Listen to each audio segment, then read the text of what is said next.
tardes. Vamos a dar el cierre magistral a este tercer Congreso de Ciencias Jurídicas, Derecho y Desafíos del siglo XXI, con un tema y con un ponente por demás significativo. Desde luego dando contexto a lo que estamos viviendo precisamente en nuestro país. Tenemos un espléndido ponente que sustentará la conferencia magistral La seguridad y sus adjetivos. Él es el maestro Renato Sales Heredia, para quien pido un fuerte aplauso.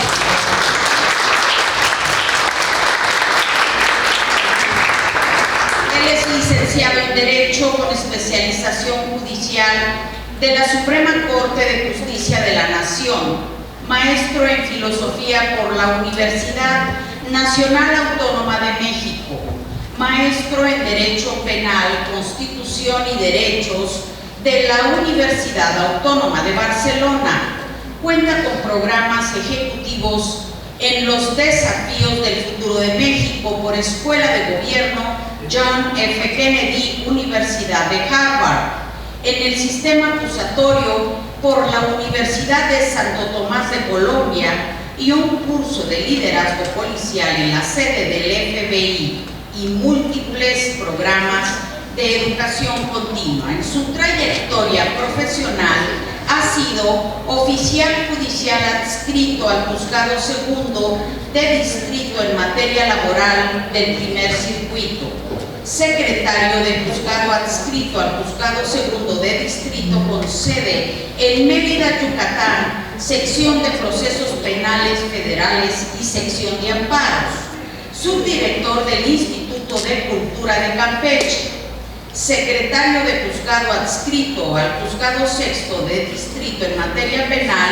en el Distrito Federal, secretario proyectista adscrito al Segundo Tribunal Colegiado en materia penal, asesor del Director General de Amparos de la Procuraduría General de la República, secretario de Juzgado adscrito al Juzgado Undécimo de Distrito en materia penal en el Distrito Federal, director del periódico El Sur de Campeche, secretario proyectista adscrito al Segundo Tribunal Colegiado en materia penal en el Distrito Federal, coordinador de asesores del subprocurador de procesos de la Procuraduría General de Justicia del Distrito Federal, donde también ha sido coordinador de asesores del Procurador General, subprocurador de averiguaciones previas centrales, también docente en la Facultad de Derecho por el Instituto Tecnológico Autónomo de México, el ITAM,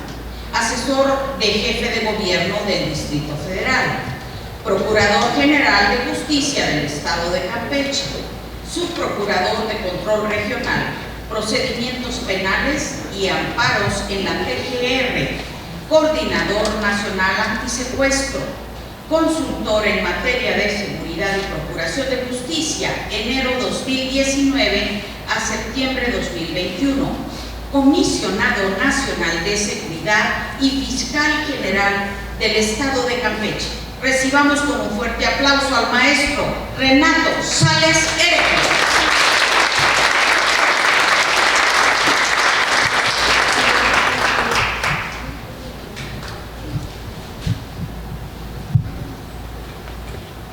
Muy buenas tardes. Antes que nada, muchísimas gracias a la Universidad Latina de América por la invitación, al consejero Tornero, al director Ivanco, al maestro Cisneros. Me da muchísimo gusto estar con ustedes, compartir esta charla con amigos como Armando Alfonso y Andrés Linares, los que aprecio y conozco desde hace mucho tiempo. Y bueno, el título es interesante y llamativo. Y el título de este foro, Los retos del derecho del siglo XXI. Comentábamos hace justo un momento con Armando y con Mauricio que el primer reto del derecho en el México del siglo XXI, un reto central del derecho del siglo XXI en nuestro país, es sobrevivir. Así, tal cual.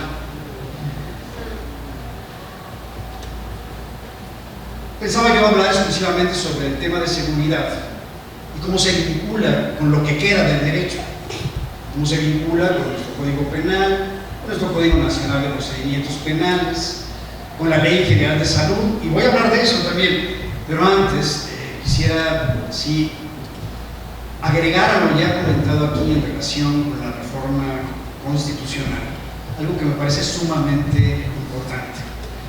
Cuando estudiamos Derecho Constitucional, yo estudié también un diploma en Madrid en Derecho Constitucional y Ciencia Política. Teníamos un maestro, Pedro de Vega, que tiene un libro en particular que se llama El Poder Constituyente y el Fraude a la Constitución. Y entonces ponía los ejemplos de lo que era un fraude a la Constitución, que era realmente defraudar la idea de Constitución liberal que nace, como comentaba Armando en su momento, en 1789. La idea de Constitución que está plasmada en la Declaración de los Derechos del Hombre y del Ciudadano, vinculada con la Ilustración francesa, con las luces, con Diderot, con Montesquieu, está prevista en el artículo 12 de esa declaración, y dice muy claramente: si no hay garantías, derechos fundamentales y no hay división de poderes, NAPAC de Constitución, no hay Constitución.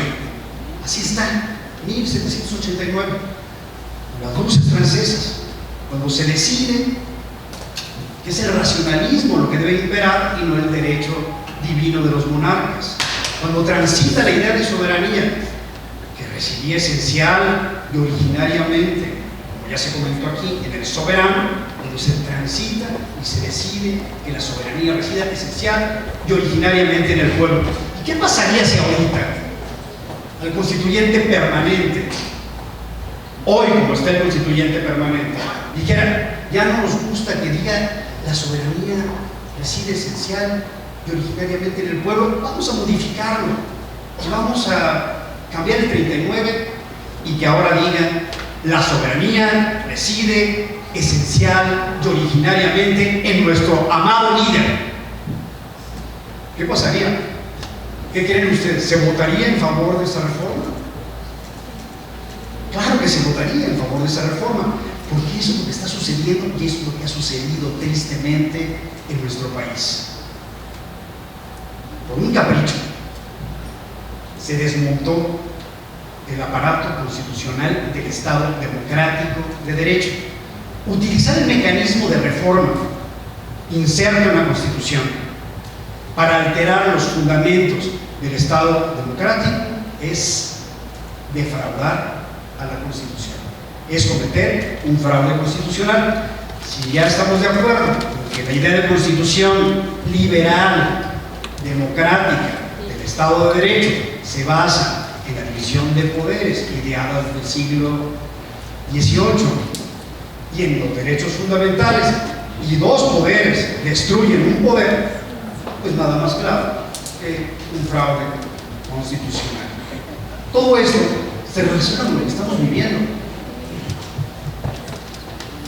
Si el reto del derecho es sobrevivir, estamos diciendo, ¿por qué decimos que es sobrevivir si estamos viendo lo que sucede? Si el 5 de febrero del 2025, en Querétaro, en ceremonia solemne, se recuerda la Constitución y no se invita al presidente de un poder constituido, ¿qué se está diciendo con eso? Si el 5 de febrero del 2024 se propone una reforma a la Constitución que desmonta la Constitución, ¿qué se está diciendo con eso? Todo esto afecta, por supuesto, al tema también de seguridad.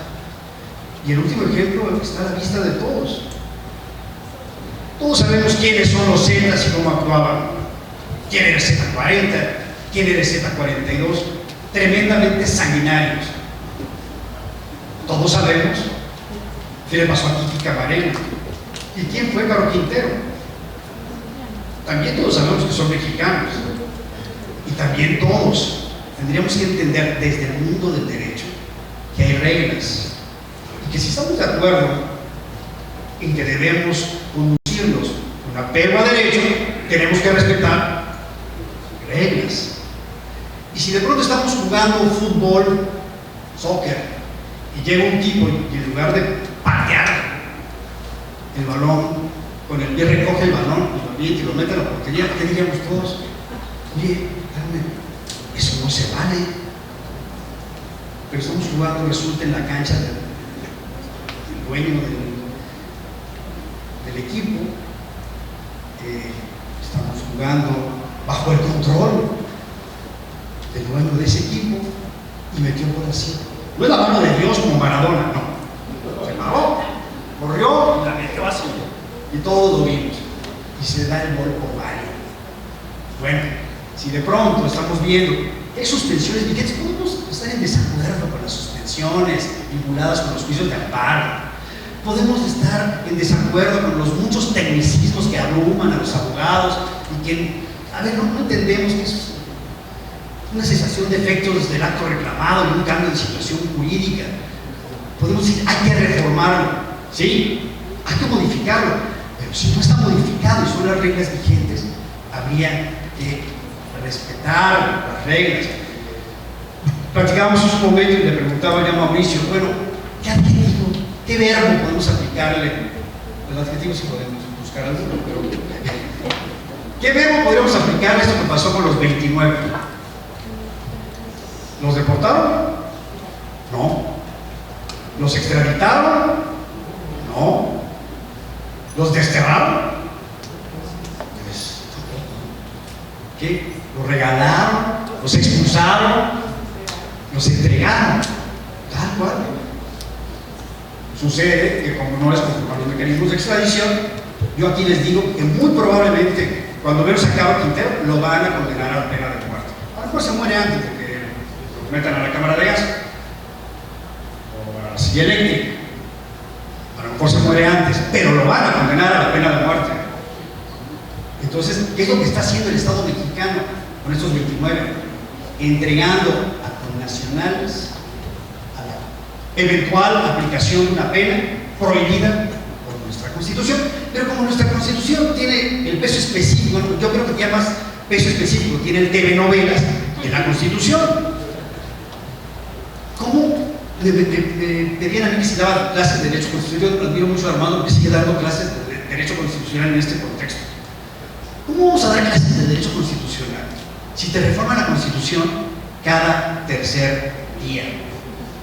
Que ustedes, futuros abogados, como decía Andrés, pues hay que seguir luchando porque esto no sea así.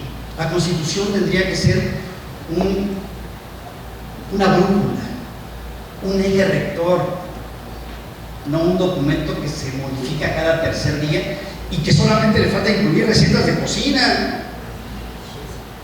Solamente falta que se prohíbe el gluten también. Es lo único que nos falta, de veras. Digan, no les den recomendación. Bueno, vamos a recuperar el tema de seguridad desde esta óptica.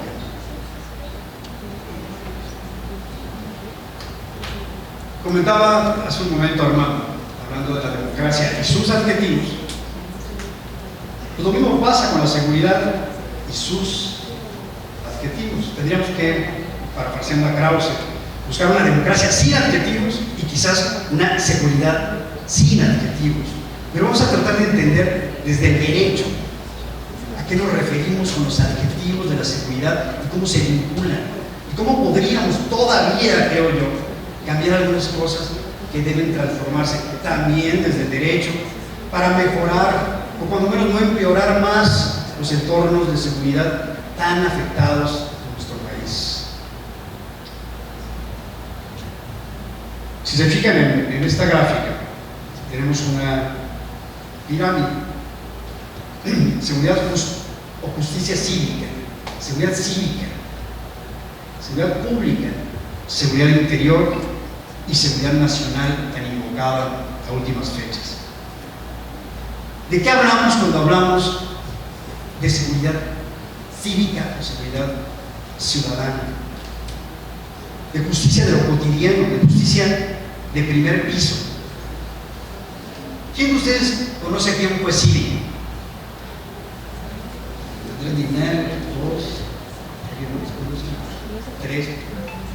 4 personas, aquí habremos 60 personas aproximadamente, 60, 70.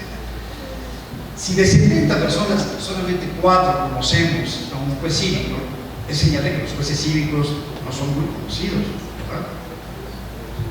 ¿Qué hacen o qué deben hacer los jueces cívicos?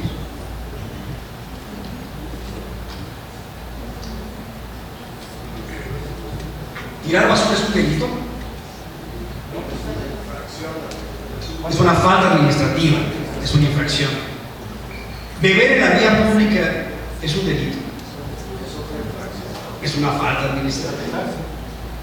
Conducir en la vía pública en algunos estados, muy pocos, es delito, pero en la mayor parte de los estados es una falta administrativa que se sanciona con arresto inconmutable, hasta por 36 horas. La diferencia entre la sanción del juez cívico, la detención del Ministerio Público y la definición del término está ahí precisamente en las capacidades y justamente en las posibilidades de cada una de las autoridades. Beber en la vía pública, pues, no es delito. Tirar basura no es delito. Hacer ruido en las calles o hacer ruido en un domicilio es delito, tampoco es delito. No son delitos. ¿Son o no son factores criminógenos? Tirar basura en la calle, beber en la vía pública, hacer ruido. En innumerables fiscalías nos topamos con asuntos que derivaron justamente de la desatención a las faltas administrativas, de la desatención a las faltas cívicas. Y entonces se puede decir, sin temor a equivocarse, que una falta administrativa, así en términos generales, no atendida, se convierte en delito. Si de pronto tenemos una calle llena de basura, con la luminaria rota y un cajero automático, ¿ese cajero automático es seguro? Obviamente ese es un cajero automático inseguro, es una calle en la que eventualmente nos van a asaltar. ¿De quién es responsabilidad atender parques, plazas, jardines, luminarias y seguridad en ese ámbito? De los municipios. ¿Cuántos municipios tiene Michoacán? 113 municipios. ¿Cuántos de esos municipios son redimibles? Es decir, ¿cuántos de esos municipios se salvan del control de la delincuencia organizada? ¿Cuántos? Quizás, no lo sé, como si hay un justo, sincero, el último que apague la luz. Pero quizás hay algunos que no estén tan contaminados por la delincuencia organizada y que podríamos intentar, justamente también se comentaba, lo comentaban mis compañeros, intentar desde cultura de legalidad, desde reglas mínimas de comportamiento en lo común, atender estos temas. Yo no tiro basura en la calle, no porque me vaya a detener la policía y me lleve con el juez cívico. ¿Por qué no tiro basura en la calle? Porque la calle, pues que es mi calle, es nuestra calle, es mi ciudad, es mi estado. No quiero que esté sucio. Eso tendríamos que lograr, y se ha logrado en municipios del mundo. Se ha logrado en Medellín, con Sergio Fajardo, en Bogotá con Montanas Mocus, en Palermo con Leoluca Orlando, y en algunos municipios de este país, quizás en Ciudad Neza de alguna manera, en algún tiempo, en algunos municipios de Nuevo León. Y lo que tenemos que ver desde esta terrible perspectiva en la que estamos ahora viviendo, en este contexto, es que sí se pueden cambiar las cosas si atendemos estos temas como deben ser atendidos. Tuvimos hace poco, era todavía yo fiscal en Campeche, y un asunto que yo ponía como ejemplo académico se convirtió en realidad. De pronto matan a una persona. A ver, si hacer ruido en el domicilio es falta administrativa y no es atendida, ¿qué puede pasar? Hasta un tipo de fiesta a las 3 de la mañana es tu vecino. 3 de la mañana es tu vecino y tú tienes examen a las 7 de la mañana. El día siguiente, ¿qué haces? El tipo tiene el sonido a todo volumen, no te invita a la fiesta. Ustedes si te invitaran, ¿no te gusta la música? Pon ahí punchis punchis. ¿Tú qué haces? vas y le tocas, oye vecino, bájale. Y el vecino está enfiestado y además ya sale, es una especie de trompe chiquito. ¿Y qué dice el vecino? Hazle como quieras, no le voy a bajar. Tú no tienes a quién recurrir, no hay policía municipal confiable, no hay un juez cívico, que eso sí deberían ser electos, eso sí deberían ser recomendados por los vecinos, no los jueces de distrito, ni los jueces familiares, los jueces civiles, los jueces mercantiles, los jueces cívicos, eso sí. No tienes a quién recurrir, ¿qué haces tú? Ya son las 4 y no le dejen y además le subió. Vas y le tocas y le pateas la puerta. Y el otro, pues enfiestado y con un arma de fuego, porque aquí las armas de fuego también entran, salen y se mueven. Como ya sabemos, pues le dispara al personaje. Ya no tiene una falta administrativa, se convirtió en homicidio. Y si bien nos va, se convierte en lesiones, un daño a propiedad ajena, una falta administrativa no atendida. Beber en la vía pública. Están 10 chavos con sus caguamas frente a una secundaria y no hay quien diga nada, bebiendo en la calle. Ya llevan 10, 20, 30, 40 caguamas, 50, no sé. Están sumamente enfiestados y empiezan a salir pues las alumnas de la secundaria y se emocionan y se sienten pues invitados a salir, vamos a decirlo así. Y las estudiantes de secundaria pues no quieren, dicen, oye, no, pero como están sumamente enfiestados, pues algo que podría atenderse como una falta administrativa se convierte o en abuso sexual o en violación. Las canchas abandonadas, esas canchas de básquetbol llenas de agujeros que ya no se usan para jugar básquetbol, obviamente. ¿Para qué se usan esas canchas? En la noche. Claro. Y bueno, dice Estados Unidos, es que México nos está envenenando con el fentanilo. ¿Y qué pasó con Estados Unidos? O sea, ¿esto es un tema de México nada más? Obviamente no. ¿Qué pasó en Estados Unidos cuando se prohibió el alcohol? Pues nació la mafia clásica, Dillinger, Al Capone y demás. Una prohibición de una sustancia altamente demandada, no regulada, no sustituida desde el Estado. ¿En qué se convierte una prohibición de una sustancia demandada? En un mercado negro. Cuando algo se prohíbe, nace un mercado negro. En la pandemia no hubo ley seca. ¿Sí, no? ¿Y alguien dejó de beber cerveza? ¿Quién dejó de beber cerveza en la pandemia? Pero la cerveza no era más cara, era carísima. ¿Qué se logró con la prohibición? El encarecimiento y la clandestinización. Eso generan las prohibiciones. ¿Qué pasó en Estados Unidos en 2015? En 2015, los norteamericanos prohíben la receta sencilla, liberal, de un producto, fundamentalmente de varios opiáceos y opioides, pero de uno en particular que es la oxycontina, un opioide producido en laboratorio. Lo prohíben ya con una enorme cantidad de adictos. ¿Y qué sucede? Pues que inmediatamente los adictos dicen, oye, si mi médico no me puede recetar eso. Ya están películas, hay documentales, Netflix tiene uno que se llama El negocio del dolor. Hace unos años la gente no sabía ni qué era el fentanilo. O sea, ¿qué es eso? Ya tienes que explicarles. Es un opioide. Ah, no es un opiáceo. La diferencia entre opiáceo y opioide, ¿ustedes saben cuál es la diferencia entre un opiáceo y un opioide? Bueno, para documentar nuestro punto. El opiáceo viene de la planta, de la amapola, de la Papaver somnífero, de la adormidera que crece maravillosamente en Sinaloa, en Durango y en Guerrero. El triángulo dorado famoso. Para extraer, de hecho nuestra Ley General de Salud define al opio con es una definición poética, digo yo. Dice opio, jugo coagulado de la adormidera. Esa es la definición de opio. Bueno, se raya el bulbo, se extrae la goma, se seca la goma y después se procesa. complicadísimo, pero era lo que hacía México. Y lo controlaba lógicamente el cártel de Sinaloa, como todos sabemos. Cuando se da la prohibición en Estados Unidos del fentanilo, de los opioides, perdón, del oxycontin, el cártel Jalisco Nueva Generación descubre que hay un producto que viene fundamentalmente de China,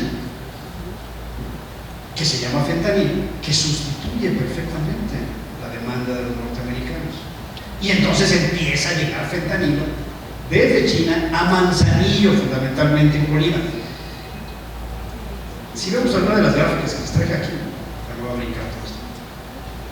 Ahorita regreso. Aunque no se alcanza a ver, está muy chiquito. Esta es una gráfica de homicidios por cada 100,000 habitantes. O cierra 2023, que está igual en 2024. ¿Qué estado creen ustedes que tiene la más alta cifra de homicidios por cada 100,000 habitantes? Colima, porque es un estado con menos de 1 millón de habitantes, y eso hay que calcularlo proporcionalmente. ¿Y por qué Colima, dirías? Porque ahí está Manzanillo. Entonces, cuando en 2015 se prohíbe en Estados Unidos la receta liberal de oxycontina y otros opiáceos y opioides, los adictos que necesitan de la sustancia dicen ¿dónde la consigo? Y los cárteles mexicanos se dan cuenta de que ese es un negocio redondo, porque una botellita así con fentanilo puro son más de $250,000. Y empieza a llegar el fentanilo y los precursores químicos. Ahora lo que llega son los precursores químicos para elaborar el fentanilo. Los precursores químicos son fundamentalmente las piperidonas, que son sustancias como la pimienta que se utilizan para cocinar el fentanilo. Los cárteles se pelean, pues, se disputan el territorio, las rutas para cruzar el producto a la frontera. ¿Y qué creen que sucede?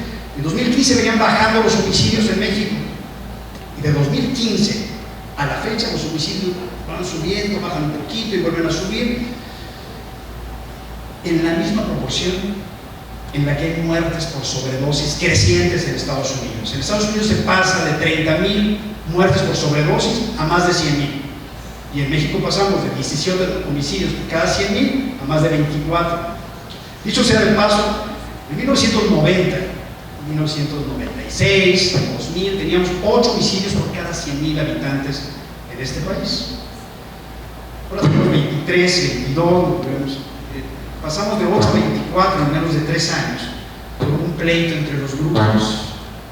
Cuando se pelean Chapo Guzmán con Beltrán Leiva y los Beltrán pactan con los Zetas aliados con los Beltrán, pelean con el Chapo y entonces los homicidios se mueven de 8 a 24 en el año 2009, 2010, a partir del 2008 más o menos. ¿Qué tenemos ahorita? Tenemos un conflicto entre dos grandes grupos, Cártel Jalisco Nueva Generación, fundamentalmente, y Cártel de Sinaloa, por ese producto fundamentalmente, y subgrupos. Y tenemos un mayor ingreso de armas por parte de Estados Unidos. ¿Qué plantea México? Pues demandar porque los proveedores de armas en Estados Unidos no están tomando las medidas suficientes. Eso no depende de los proveedores de armas. Eso es el Congreso norteamericano que legisla en específico para proteger su segunda enmienda y no permitir, no van a modificar nunca esa enmienda. Los norteamericanos van a seguir vendiendo armas con extrema facilidad.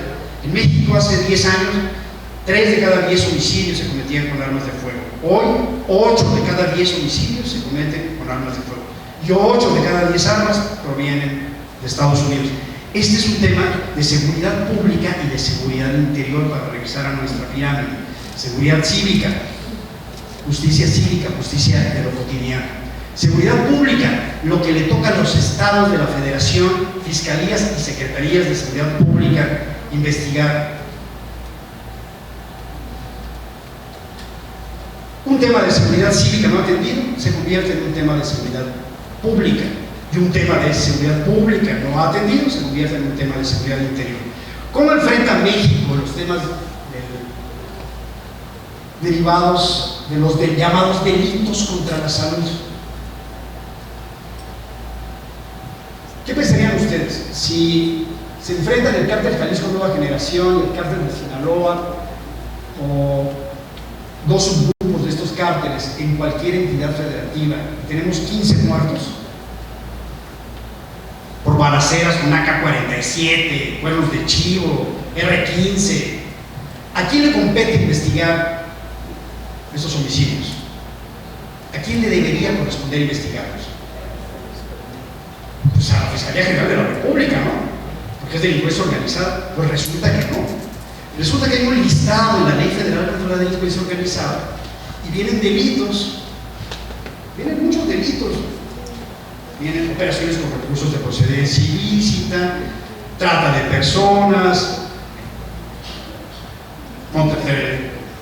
terrorismo, delitos contra la salud, pornografía infantil, asalto, robo de vehículos. Y uno sigue leyendo y buscando, la quisieron reformar, quisieron meter defraudación fiscal, y siguen buscando. ¿Y qué creen? Que no viene el homicidio. En la Ley Federal contra la Delincuencia Organizada no está el homicidio. Y entonces de pronto una fiscalía, voy a poner mi ejemplo, como la campechana, pues tiene un caso de delincuencia organizada. Y uno sabe, parece que mataron a las 12 del día frente a un establecimiento comercial, una plaza pública, delante de todos, con cuerno de chiva, balaceados, absolutamente. Era candidato a una presidencia municipal en Nayarit, recibe dinero del Cártel Jalisco, pero demócrata al cabo, dice, ¿y por qué no voy a recibir dinero también del Cártel de Sinaloa? Pues, el pluralismo político, también hay pluralismo delictivo, ¿no? Y entonces se le ocurre recibir dinero de un grupo y recibir dinero del otro grupo. Cuando se entera el grupo original, que es el que puso, dijo, a ver, tú vas a ganar, vas a poner al secretario de Seguridad Pública, al secretario de Obras, porque ya sabemos, ¿no? Bueno, tú vas a poner a todos estos, y de pronto recibe dinero del otro grupo, y el otro grupo se da cuenta, pues el hombre finge un atentado, se hace pasar por muerto, falsifica su certificado de defunción, falsifica todo lo falsificable, se hace cirugía plástica, su pasaporte, su credencial de lector, todo, y dice, ¿dónde me voy? Que no pase nada. Pues Campeche es el lugar en donde se va a Campeche, renta una casa en la mejor colonia, mete a los hijos en la mejor escuela y vive tranquilo 2 meses hasta que lo ubique el cártel. Y lo matan así, a plena luz del día, rafagueado. Y dice uno, ¿a quién le corresponde? Pues a la Fiscalía General de la República. Uno pretende que lo atraiga a la Fiscalía y no lo atrae. Decimos, ¿y cómo vamos a investigar si ya sabemos que lo mandó a matar el cártel? Manda a la Fiscalía, que tiene 300 elementos, a su grupo, a Jalisco. ¿Cómo investiga una Fiscalía pequeña, de un Estado pequeño, delitos así? Ese es un instrumento inútil, la Ley Federal contra la Delincuencia Organizada, para enfrentar el crimen organizado. ¿Qué otro instrumento es absolutamente, vamos a decirlo así, confuso, irrelevante en términos de verdadero enfrentamiento? La Ley General de Salud. La Ley General de Salud tiene una tabla que determina la competencia o de las entidades federativas o de la federación en el combate al narco. Se llama tabla de consumo mínimo. Si tú llevas en tu bolsillo 1 gramo de cocaína y te asegura la policía y te lleva al Ministerio Público, el Ministerio Público, bueno, esto así está la ley, ¿no? El Ministerio Público tiene la obligación de proponer el no ejercicio de la acción penal. Es una tabla de consumo mínimo, ¿ok? Si multiplicado se encuentra un cargamento de cocaína, hay que multiplicar por 1000 para saber si le corresponde a la federación o le corresponde a la entidad federativa. Tienes una montaña de cocaína ahí, llegó el agente de la policía y dice, a ver, esto se me hace que es cocaína. ¿Cuánto será? Si son 2 kilos, le corresponde a la federación. Oye, pero si es menos de 2 kilos, nos toca a nosotros. ¿Estornuda? Y entonces, los estornudos redefinen la competencia. Dice uno, a ver, 1.99 le toca a la entidad federativa, 2.1 le toca a la federación, y menos de 1 no pasa nada. Eso pasa nada más con la cocaína. No, con la marihuana, con el opio, con la diatilamida del ácido lisérgico 25, LSD. Así está la tabla. O sea, tú vas por la calle con menos de 5 gramos de marihuana, no hay problema. Con menos de 1 gramo de cocaína, no hay problema. Lo puedo consumir porque soy adicto o porque soy consumidor. Y entonces, eso es un homenaje al mercado criminal en la lógica de lo que estamos platicando. Y les voy a decir por qué es un homenaje al mercado criminal. Tú puedes consumir 1 gramo de cocaína. ¿Y dónde lo compro? ¿Puedo ir a la farmacia? No, ¿verdad? Si vas a la farmacia y dices, oiga, me da 1 gramo de cocaína, ¿qué cara te va a poner un farmacéutico? ¿Qué cara te va a poner el doctor Simi? Oiga, no tiene genérico. Entonces, oiga, ¿cómo cree? Oiga, supuestamente ya se puede. Me gustaría 4 gramos de marihuana para mi consumo inmediato. Quiero ver 0.5 de opio, por favor. No se puede. No se puede comprar, no se puede vender, no se puede transportar, no se puede sembrar, no se puede distribuir, y así parece navaja suiza el delito, la ley general de salud, con miles de verbos. Nada de eso se puede hacer, pero sí se puede consumir. ¿Y cómo consumo algo que no existe en el mercado?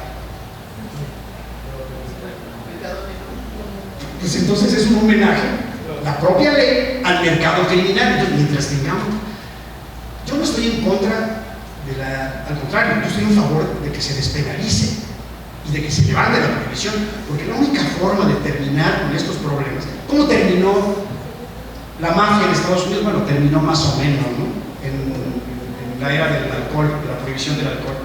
Pues cuando se levantó la prohibición, Elliot Ness y sus intocables con la primera agencia norteamericana que era ATF.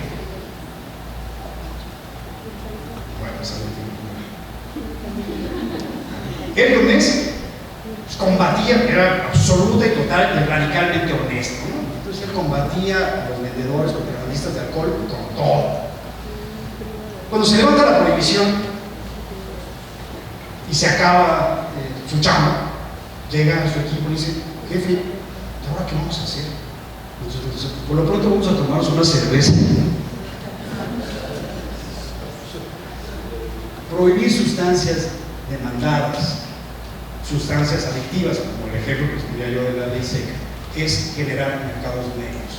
Si los instrumentos para enfrentar el crimen organizado en México son este tipo de instrumentos, una ley federal que no contempla el homicidio como delito federal vinculado con la delincuencia organizada, una tabla de consumos mínimos que genera competencias arbitrarias, difusas entre la federación y las entidades. Además, está la delegación de la Fiscalía General de la República en la entidad federativa tal, y esta no puede conocer de delincuencia organizada porque resulta que nada más anda Fendo, ahora antes Cielo, antes Seido, nada más. A nosotros nos tocó todavía cuando la Cielo se cambia a Seido, bueno, también cuando Seido se cambia a Fendo, y había una caricatura que está un ampón así viendo, oye, que resulta que ahora la Cielo se llama Seido, y decía, ay, qué medio. Es lo que platicábamos hace un momento, sirve de algo. Tenemos un problema en la distribución de, pues, para generar inteligencia, porque las bases de datos de la entidad federativa X no se comparten con el centro, y las de la Y tampoco. ¿Qué hacemos? Una ley, otra ley, otra ley. Se llama ilusión legislativa, pensar que la realidad puede modificarse por decreto. Y reformamos, reformamos, reformamos y no se altera lo que sí debe alterarse, que es esto que estamos comentando. Y otro tema que es fundamental y que es una de las causas. Comentamos hace un momento sobre la nueva estrategia de seguridad y los ejes de la nueva estrategia de seguridad. Ya nada más para terminar, les comento, seguridad interior, ¿qué puede ser? Seguridad interior tiene que ver con de pronto un municipio está absolutamente tomado por la delincuencia organizada, completamente. Y para rescatar ese municipio de la delincuencia organizada, pues hay que detener a todos los policías municipales, al presidente municipal y convertir el operativo Enjambre en marabunta en medio país. No, bueno, eso lo puede hacer el Estado. No, lo tiene que hacer el Ejército, la Guardia Nacional, la Armada. Seguridad nacional. Entonces, por eso se dice, es un tema de seguridad interior, facultad del Ejecutivo, vinculado a la seguridad nacional, pero tiene que participar la Fuerza Armada permanente también en la investigación de los delitos. ¿Creen ustedes que el Ejército, Guardia Nacional, está diseñado para investigar delitos? Obviamente no. Y no saben ni quieren investigar delitos, ni quieren ser primeros respondientes, porque el cabo que lleva a un detenido con un juez, pues en la audiencia de control va a tener que responderle a un Ministerio Público Civil, a un defensor civil, y el juez civil, bueno, lo que venga, será quien va a arbitrar. Y entonces el cabo, el teniente, dice, ¿y yo por qué tengo que pararme ante estos civiles? Yo me paro ante mi general. Yo no tengo. Y entonces, ¿qué te pedían? ¿Qué te piden? ¿Qué te dicen? Oye, policía, yo ya los detuve, tú llévatelos. Y el policía dice, ¿y cómo los voy a llevar yo si yo no los detuve? Se va a caer el asunto, ¿y qué pasa? O se caen los asuntos, o le echan la culpa al Ministerio Público o a los jueces, últimamente a los jueces. Por eso no funciona este tema. Seguridad interior tendría que tener claridad también en su distinción con seguridad nacional. Seguridad nacional, ¿a qué se refiere la ley de seguridad nacional? La ley es confusa, hasta decir basta ya abre la puerta a todo. Pero ¿de qué hablamos cuando hablamos con seguridad nacional? Se comentaba también aquí hace un momento, nuestra legislación, buena parte está estructurada en la lógica de los años 30. El Código Penal es de 1930. Y entonces, el primer capítulo no es delitos contra la vida y la integridad corporal, como debiera ser bien jurídico por excelencia, la vida, primero. No, ¿cuál es el primer título de nuestro Código Penal Federal? Ya tomaron derecho penal. Dos, sabrán o recordarán que el Código Penal Federal, el primer libro de los delitos en particular, es delitos contra la seguridad de la nación. Y ahí en ese capítulo vienen terrorismo, sedición, rebelión, espionaje, motín. Esos son los temas que vertebran, que dan idea de lo que eso debe ser la seguridad nacional. Eso no es un tema de seguridad nacional que alguien quiera experimentar en los mexicanos una vacuna contra la influenza y se mueran 10,000 mexicanos. Un arma química. Vamos a experimentar. Si no se muere el mexicano, señal de que sirve para todos, ¿no? Y la prueba en el México es un tema de seguridad nacional. Bueno, así a grandes rasgos, espero que haya quedado más o menos claro qué es seguridad ciudadana, qué es seguridad pública. Seguridad pública, como les decía, son los delitos del fuero común que deben investigar fiscalías y secretarías de seguridad.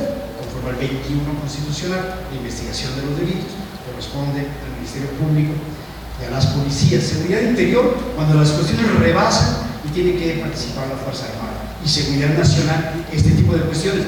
No es un argumento para regalar, expulsar, enviar a 29 mexicanos al extranjero que sean juzgados al margen de procedimientos nacionales. No es un argumento de seguridad nacional. Y si lo fueran así, debería haber sido planteado por temas de razón de Estado. Y sí, aquí van estos 29 que están generando problemas en México desde las prisiones. Otro tema sería, pero no era así. A mí nos tocó el sistema penitenciario nacional y veíamos, pues estos sujetos están en áreas especiales para la delincuencia organizada y si hay control, no pueden hacer realmente gran cosa desde las prisiones. La verdad, que parezca mentira, sí hay control. ¿En qué consiste la nueva estrategia ya para concluir? La nueva estrategia, hay que ponerle comillas a nueva. ¿Cómo empieza? Atención a las causas. Eso es nuevo. Atención a las causas. Es muy nuevo. Hay muchas causas que generan delincuencia e inseguridad. ¿Cómo sigue? Consolidación de la Guardia Nacional, que es seguir utilizando al ejército para los temas de seguridad. Tampoco es nuevo. ¿Cómo sigue? El fortalecimiento de la inteligencia. Tampoco es nuevo. Y luego, coordinación entre las distintas instancias del gobierno, los tres órdenes del gobierno y el propio gabinete de seguridad. Tampoco es nuevo. ¿Qué es nuevo? ¿Qué es lo que es nuevo en este contexto? Está muy claro qué es lo que es nuevo en este contexto. Lo que es nuevo es no, para nuestro infortunio, para nuestra desgracia. Aquella frase de Porfirio Díaz sigue siendo totalmente válida. Pobre México, tan lejos de Dios, tan cerca de Estados Unidos. Entonces, ¿qué recomendaciones hay como abogados para enfrentar todos estos temas? Pues primero, tratar de defender, como se comentaba hace un momento, la prevalencia de los derechos, también cuestionadísimos y atacadísimos desde la propia Constitución. En nuestra Constitución se desprecia a los policías. ¿Cómo vamos a construir una policía si la propia Constitución trata a los policías como ciudadanos de quinta? El policía puede ser expulsado aplicándole la ley retroactivamente en perjuicio, porque así dice el 123, apartado B, fracción 13. Y la Corte decía, policías no tienen derecho a la permanencia en el empleo. Solo México trata a sus policías así, a sus fiscales y a sus peritos. Solo México. Solo México tomboliza a sus jueces. O sea, hacemos cosas absolutamente originales que van a trascender a nivel internacional. Chafas. O sea, tombolizar a los jueces no es precisamente lo mejor que le puede suceder a nuestro país, diría yo.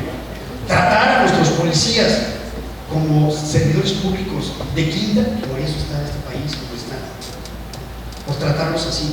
Y decían, ¿por qué no se reforma? Si la Constitución se reforma cada tercer día por cualquier cosa, ¿por qué no se reforma eso?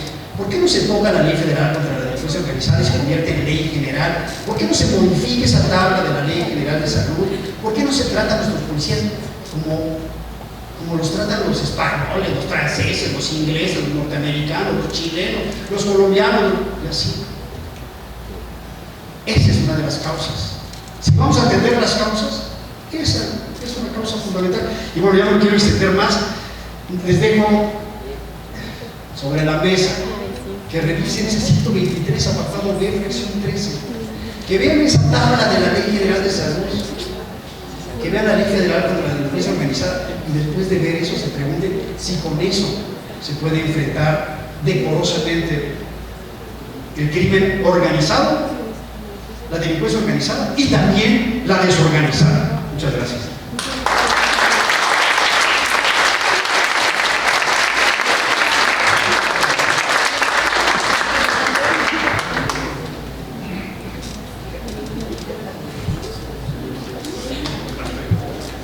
Desde luego, preguntas para el maestro. Adelante, por favor.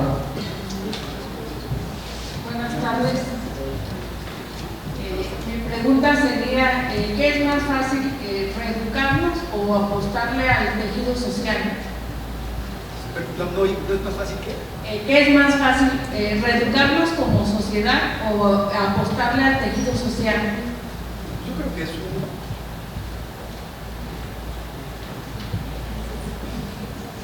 es un bicondicional. Si recuperamos el tejido social, nos reeducamos, y si nos reeducamos, recuperamos el tejido social. Hay que recrear el tejido social, está destruido. Esto que comentábamos hace un momento, no hay valores de convivencia en este momento. Somos, diría Sigmund Bauman, en esta sociedad líquida, una sociedad apantallada. ¿Por qué apantallada? Porque estamos pegados a la pantalla. Estamos todos. O sea, ¿quién puede vivir sin su teléfono celular en este momento?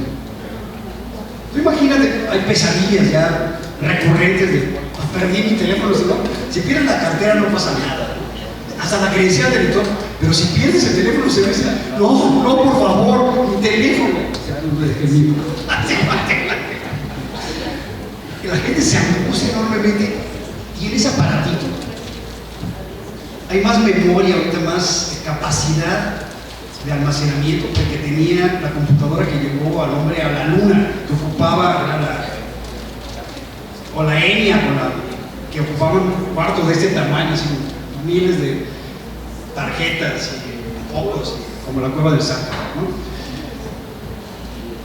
Somos una sociedad apantallada y tendríamos que hacer uso de estos mecanismos para generar cultura de legalidad. Hay un gran libro de Leonardo Orlando donde explica cómo recuperó el Teatro Máximo en Palermo y cómo más o menos pudo controlarse la mafia en Italia. Ya no les leí lo que decía el juez Giovanni Falcone en 1990, que nos retrata ahora como país, y lo decía en México antes de que lo mataran. Giovanni Falcone, el juez antimafia italiano, viene a México en 1990 y da una plática, da una conferencia. Todos decían en 1990, bueno, pero eso no puede pasar aquí. No, eso no está pasando aquí. Y lo que decía Giovanni Falcone en los 90, hablando de la Langreta, de la Camorra y de la propia mafia, es lo primero que hace el mafioso es buscar dónde hay dinero. Que una vez que ubica dónde hay dinero, dice, pues si aquí hay agua para sembrar, pues controle el agua de riego. Si con el agua de riego se siembran, vamos a poner verdes, para no decir limones, no. Pues entonces controlo la venta de las verdes y la venta de los limones.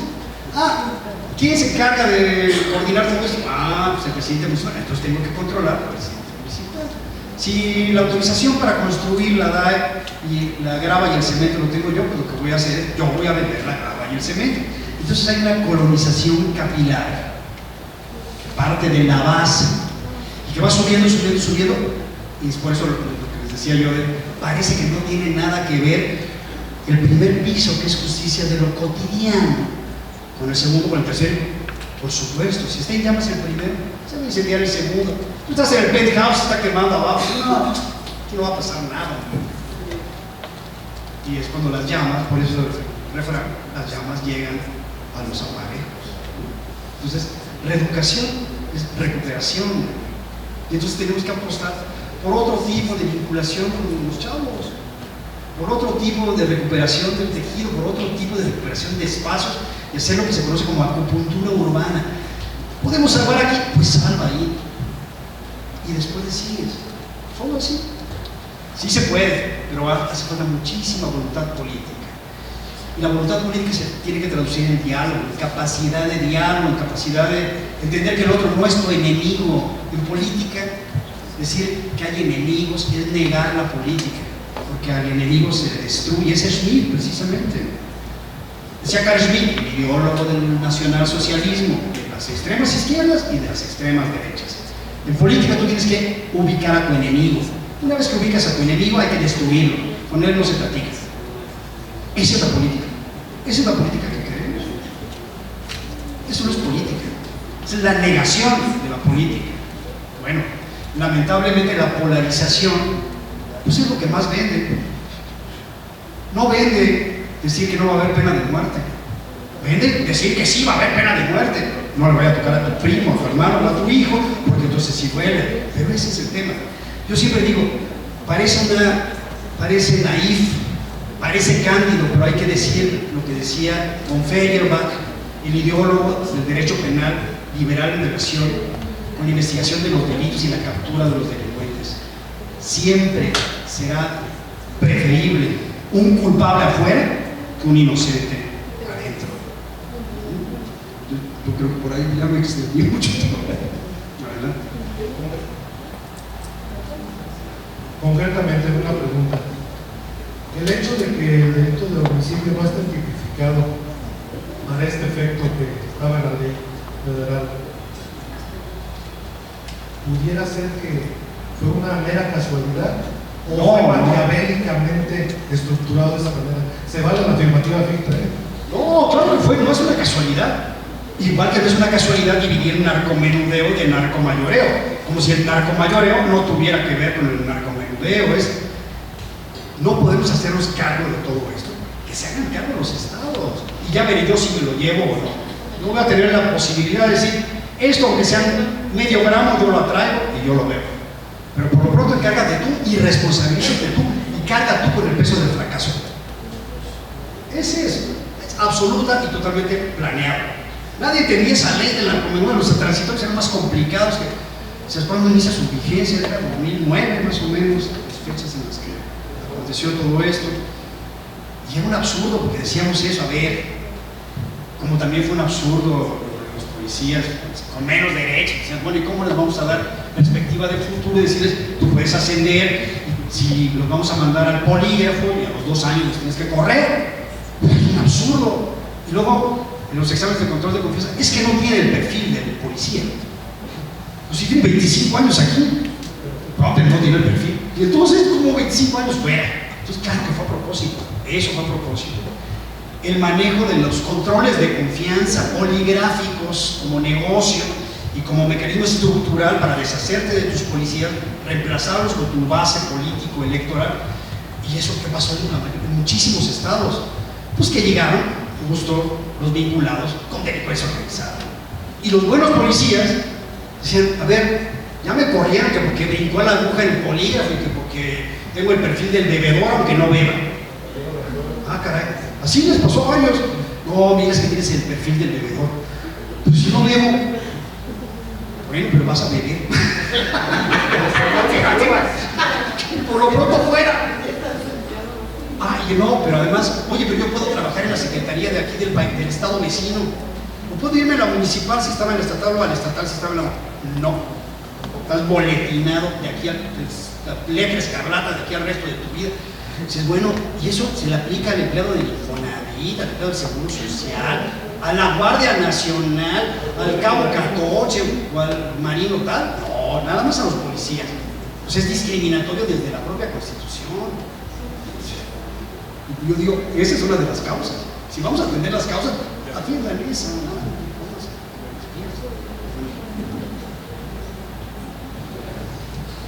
Muchas gracias. En relación con la cuestión que decía del tejido de la seguridad social, en la cuestión que mencionaba hace un momento de la delincuencia organizada en los municipios de aquí en Michoacán, me vino a la cabeza el municipio de Cherán, pues que se organizó y sacó la delincuencia organizada y se rige a través de usos y costumbres. ¿Qué opina usted de esta cuestión? Y si es una de las formas de... Yo estoy de acuerdo con los usos y costumbres siempre y cuando no vulneren derechos fundamentales.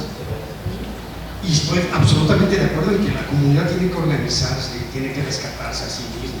Y la única forma de que pueda rescatarse a sí misma es así, reconociendo, estamos ante un problema del que no nos va a rescatar la federación. Estamos ante un problema del que no nos va a rescatar el Estado, no nos van a mandar dinero para hacer esto, lo tenemos que hacer nosotros, aquí. Otra cuestión, ¿qué opina respecto a la seguridad o cómo va a salvaguardarse la seguridad ahora con esta nueva reforma al Poder Judicial y la nueva elección de jueces?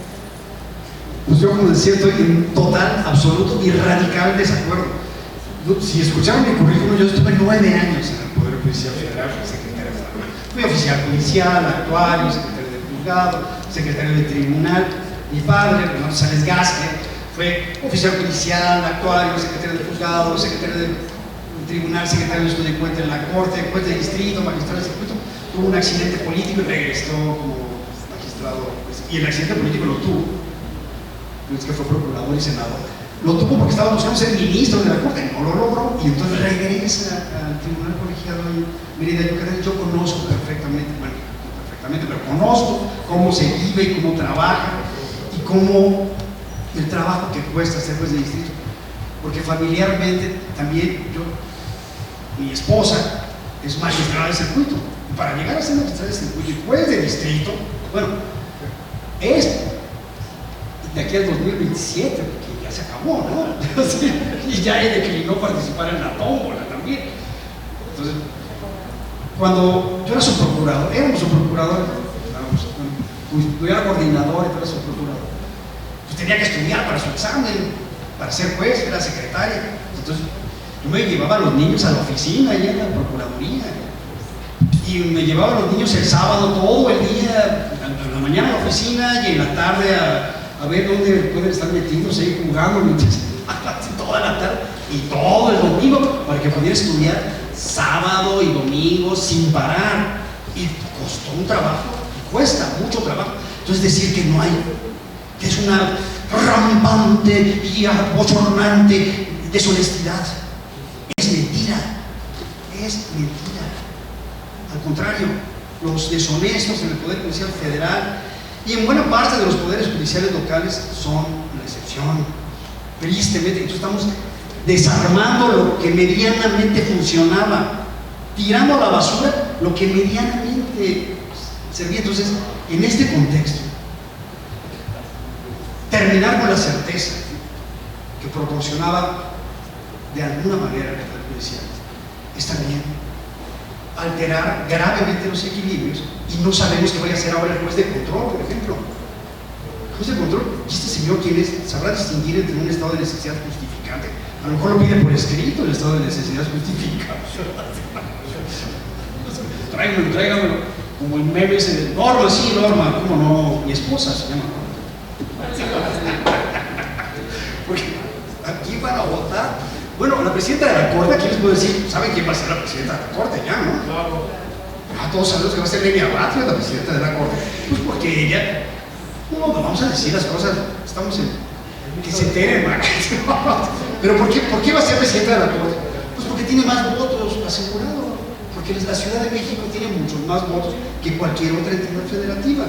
Y los Batres, pues tienen muchos votos en la Ciudad de México. Entonces, si la Constitución dice que la presidenta de la Corte va a ser la ministra que tenga más votos, pues ya podemos, o Yasmín, o Esquivel, o Lenia Batres. Pero yo creo que tiene más votos de Lenia Batres, que ella va a ser. Y así. Bien, mi participación es en el sentido de que la seguridad parte desde la cultura cívica. Claro. Y nosotros, pueblos que estamos más listos, vimos cómo fue evolucionando esta situación de la extorsión a partir de que nosotros hemos sido muy tolerantes en las cuestiones. Yo vi crecer todos los grupos de crimen organizado empezaron por cooptar todos los negocios ilegales. ¿Cómo empezar? En los tenis, con los discos, con los discos piratas.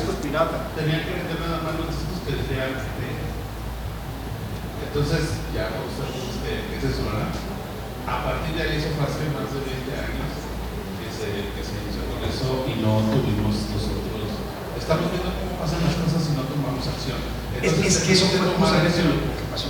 Ahora, los poderes judiciales lo mismo. Estamos viendo cómo pasa y no tomamos acción. Estamos tomando acción. A lo mejor esto puede ser un arma de dos filos. Si los que se están postulando están entrando, ya van a tener el respaldo de que ahora sí son votados, pues ahora necesitamos tomar el control del poder judicial, los que saben, y echar a los que no saben.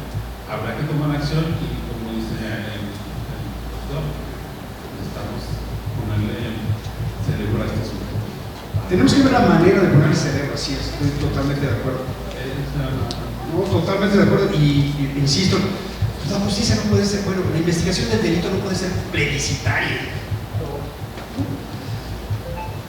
Levanten la mano los que opinen que a la señora la mataron. Levanten la mano los que opinen que a la señora no la mataron, se suicidó. No, la mataron. Resulta que se suicidó. ¿Cómo va a ser plebiscitario eso?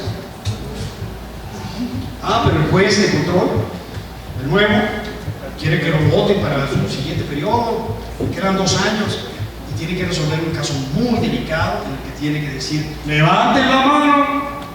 ¿Qué va a hacer? Entonces, pues es ya a Carlos Monsiváis para documentar nuestro optimismo. Yo quiero preguntarle sobre qué opina de los jueces sin rostro con todo esto de la reforma judicial en materia penal. Pues la verdad es que yo no estoy de acuerdo tampoco con los jueces sin rostro, porque es una violación del derecho elemental de defensa, ¿no? Para empezar. Se utilizó en Colombia, no funcionó en Colombia, y después la Corte Interamericana de Derechos Humanos precisamente hizo un análisis de por qué era violatorio de derechos fundamentales el hacer uso de jueces sin rostro. Es muy difícil aceptar que las personas en general tienen derechos y que esos deben ser respetados. Lo más fácil es decir, tú tienes derechos y tú no los tienes, te los quito. Ese es el derecho penal del enemigo, precisamente. Entonces, yo a ti te califico, te desnudo tus derechos, porque la persona, lo platicamos, es un constructo social, te quito tus derechos y te trato peor que un animal. ¿Y cuál es el espacio de esta excepción radical? ¿Cuál es el espacio? ¿Cuál es la topología del estado de excepción? ¿Cuál es el lugar de los estados de excepción por excelencia? Los campos de concentración. Eso es el lugar de los estados de excepción. Campo de aquí, tú no eres persona, no tienes derecho, vamos para acá. Eres terrorista, te vas a aguantar. Te vas a aguantar, ¿y por qué te torturas? Pues porque no eres persona. Oye, pero resulta que ese no es Jim, me equivoqué. Pero ya está. Son la mera posibilidad del error judicial. Porque es muy popular si decir, sí, a la guillotina, son los malos. Espérate tantito. Todavía lo digo, Ferrayoli, pobre Ferrayoli, decía, el derecho penal es un instrumento minimizador de la violencia. Es un instrumento de control de las mayorías, precisamente la determinación judicial. Es un instrumento técnico que debe salvaguardar derechos, libertades y la seguridad, eso que veíamos en su momento. No es la paz de los sepulcros lo que se busca. ¿Qué es la seguridad en términos democráticos? Es un espacio, o el espacio que se genera para el ejercicio de las libertades. El gran problema aquí es ese, precisamente: autoritarismo o democracia. Libertad, seguridad, lo manejamos como... Vamos a manejar libertad, seguridad como antípodas. No, hay que entender que se puede estar seguros y ejercer las libertades en un ámbito de paz. Eso es lo que tenemos, por eso tenemos que seguir luchando. No hay que perder la capacidad de observar, razonar y de pensar con nuestra propia cabeza. Si nos digan, oye, es que esto no es así, a mí me parece, permítame disentir. Hay que ser capaces de discrepar, de disentir y de decirlo, y de seguirlo diciendo.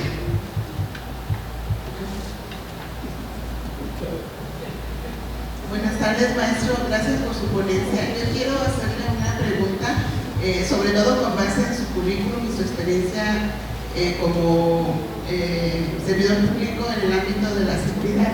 ¿Qué repercusiones tiene para la seguridad interna y para la seguridad nacional el hecho de que el gobierno está manejando casi como un dogma que en México no se produce fentanilo? Yo no creo que tenga repercusiones en materia de seguridad nacional, porque sí se produce. Más bien es una mentira, ¿no? Están diciendo mentiras. Pero ¿por qué lo dice? Vamos a tratar de entender por qué se dice esa mentira, por qué se afirma eso. Porque decir lo contrario, decir sí se produce fentanilo, es darle instrumentos a ellos para decir entonces sí hay organizaciones que producen esto que nos envenena y que podrían ser calificadas de terroristas. Ya lo hicieron. Entonces, pues si ya lo hicieron es lo mismo. Si ya lo hicieron, bueno, ¿por qué no? No se puede enfrentar un problema si no se visualiza y si no se verbaliza. Entonces hay que reconocer las cosas. Recuerdo que hace mucho tiempo decían, es que no hay delincuencia organizada en la Ciudad de México. Y, ay, por favor.